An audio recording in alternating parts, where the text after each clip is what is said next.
Alors, bonjour à tous. On va débuter. Il est 15 heures. Donc, tel que mentionné là, dans le plus récent courriel que vous avez reçu, nous allons, en cohérence avec le ministère, dévoiler les données chaque jour. Donc, aujourd'hui, vous allez les avoir en direct avec Dr. Sobanjo. Ensuite, mardi et mercredi par courriel et puis jeudi, là, lors du point de presse habituel par Zoom. Vendredi, pour nous, c'est le jour férié de la Fête du Canada. Alors, sans plus tarder, je vais passer la parole à notre présidente directrice générale, Mme Caroline Roy. Oui, bonjour à tous. Donc, c'est un plaisir encore une fois de m'adresser à vous pour vous adresser quelques mots, faire part de quelques messages aussi d'actualité concernant l'offre de services au sein de notre organisation dans ce contexte de pandémie. Donc, deux messages principaux aujourd'hui. Premièrement, un rappel en ce qui concerne les laboratoires. Donc, les prises de sang que les gens de la population là, doivent aller faire dans les différents sites de laboratoires qui sont au sein de nos installations. Comme on le mentionnait dans les derniers jours, maintenant, c'est important que les gens prennent des rendez-vous pour pouvoir se présenter au site de laboratoire qu'ils le souhaitent. Souvent, c'est dans leur localité ou à proximité. Et malgré la période de transition, en fait, ce qu'il faut comprendre, c'est que si les gens n'ont pas pris de rendez-vous et qu'ils se présentent dans nos milieux hospitaliers, il se peut qu'ils attendent quand même assez longtemps avant de pouvoir bénéficier de leur prise de sang, donc leur prélèvement.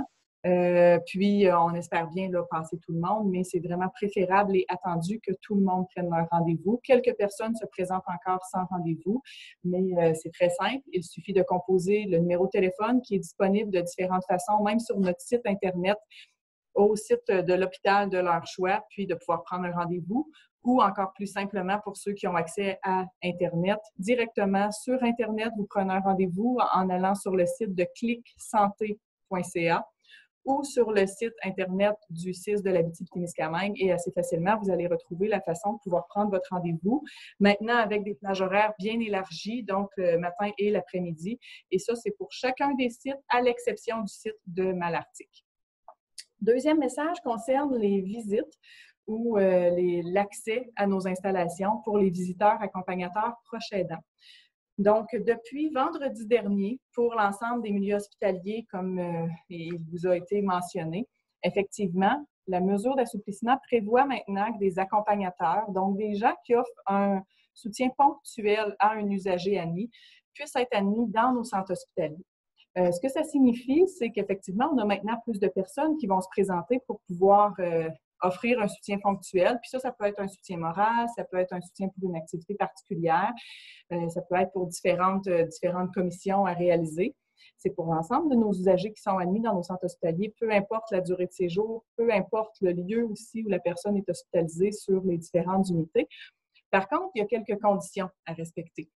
Évidemment, c'est toujours une seule personne qui est autorisée auprès de chaque usager. Donc, c'est important pour les usagers accompagnateurs, tout comme les proches aidants, de se faire préalablement identifier par l'usager.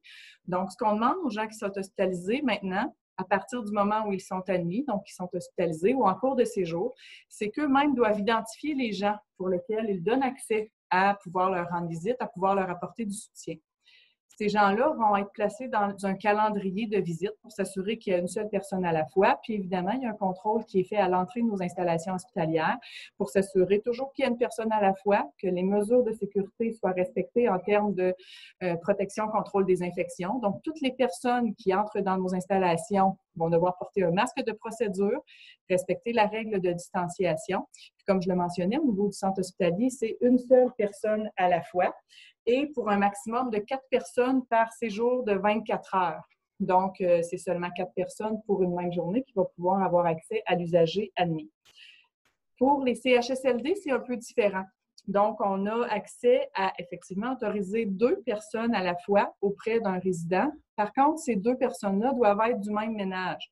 Donc, les gens qui souhaitent rendre visite à nos résidents dans les CHSLD peuvent se présenter à la porte d'accès du CHSLD. L'agent de sécurité qui est présent va s'assurer qu'il y ait des personnes ou pas qui sont présentes auprès du résident, puis va vous donner accès. Toujours en respectant strictement les mesures de prévention, contrôle des infections. Donc, encore une fois, évidemment, hygiène des mains, distanciation, mais ce qui va être demandé, c'est de porter toujours un masque de procédure comme on le fait dans les centres hospitaliers ou comme tout membre du personnel le fait maintenant dans nos installations. C'est très important aussi pour chacune de nos installations que les gens ne se promènent pas sur les unités. Donc, ils vont être accompagnés à la chambre du résident ou de la personne qui est hospitalisée et ils doivent demeurer en compagnie de cette personne-là et non pas circuler à l'intérieur des installations. Donc, c'était quelques rappels là, pour les visites.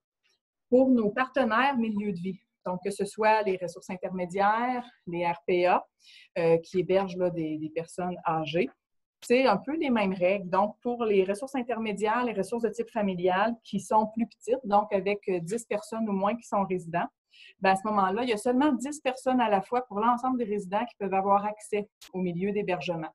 Donc, c'est important, ces différentes mesures-là, c'est pour protéger nos milieux vulnérables, on le sait. On le sait que ça peut causer un désagrément pour certains visiteurs qui souhaiteraient rendre visite à un résident, mais avec les différents registres, les calendriers de visite, c'est vraiment possible de pouvoir le faire pour donner accès au plus de gens possible, mais avec certaines conditions.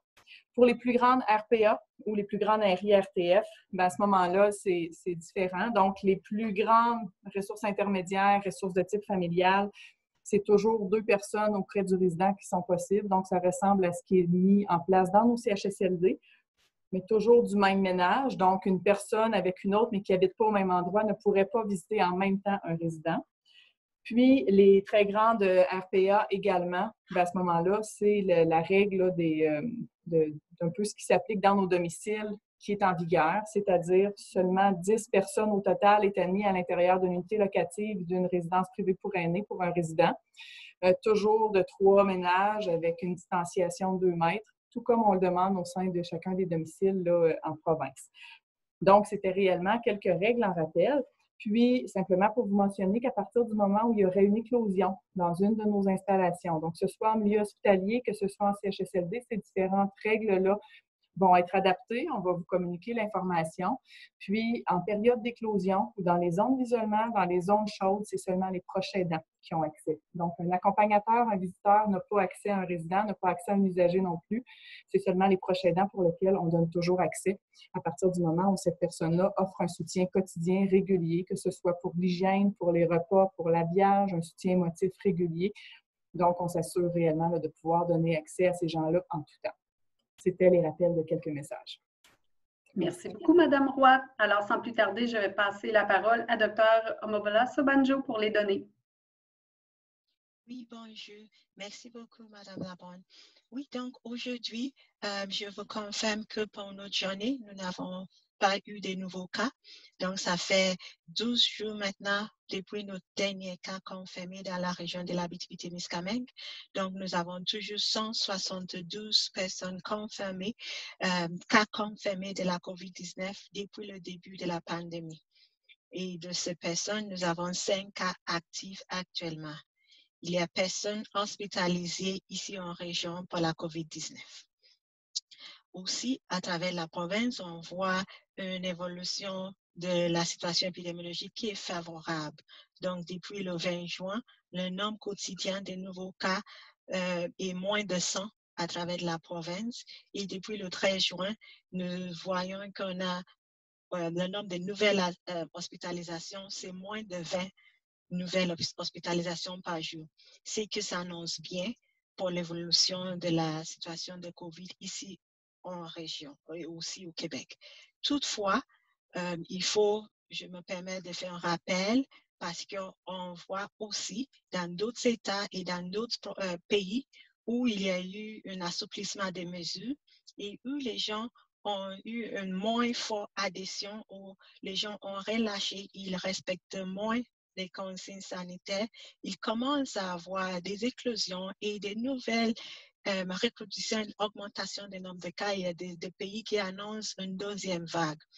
Donc, pour nous ici, c'est important de se rappeler des mesures à respecter, bien que presque tous les secteurs sont déconfinés actuellement, sauf pour des festivals et des grands événements, et pour des sports de combat, et aussi pour des camps, des vacances avec ce jeu.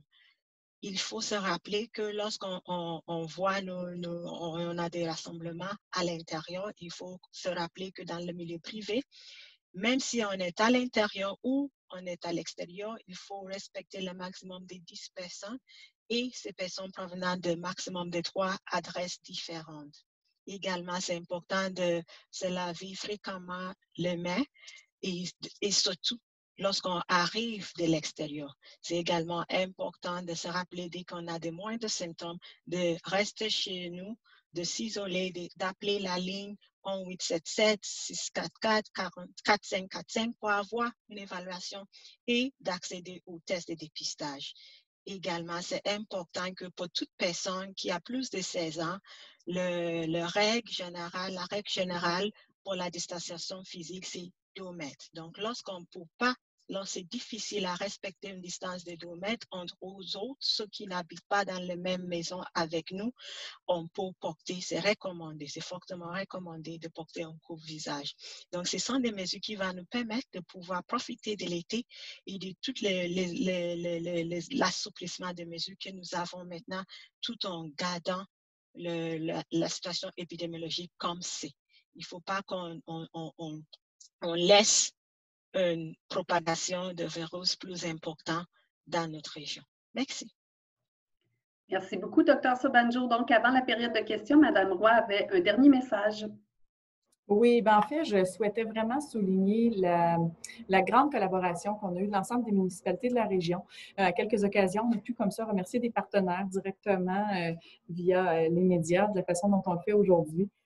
C'est important de souligner à la fois des préfets, mais des élus, puis différents acteurs dans les municipalités de la région. On a eu une grande collaboration depuis le début de la pandémie. Puis, par différents moments ou différentes instances, là, on a pu voir l'œuvre des municipalités et des élus qui a fait en sorte que c'est beaucoup plus facilitant présentement, cette gestion-là, que ce soit par la mise en place, le déploiement des camps de jour, la gestion de leur propre installation, le support aux différents organismes ou organismes communautaires sur leur territoire, toute la promotion de différentes initiatives pour le respect de la distanciation sociale et différentes mesures applicables, promotion et autorisation aussi données. Donc, je tenais à le souligner, là, puisque présentement, c'est très calme, c'est très stable. On poursuit également la mise en place de notre comité d'urgence régionale sanitaire dans le contexte de la COVID, et ce, même pendant la période estivale où c'est plus calme présentement, parce qu'on demeure à l'affût et en vigie. Mais je trouve important de souligner là, la grande contribution de l'ensemble de nos partenaires municipaux. Merci. Alors, on va passer à la période de questions.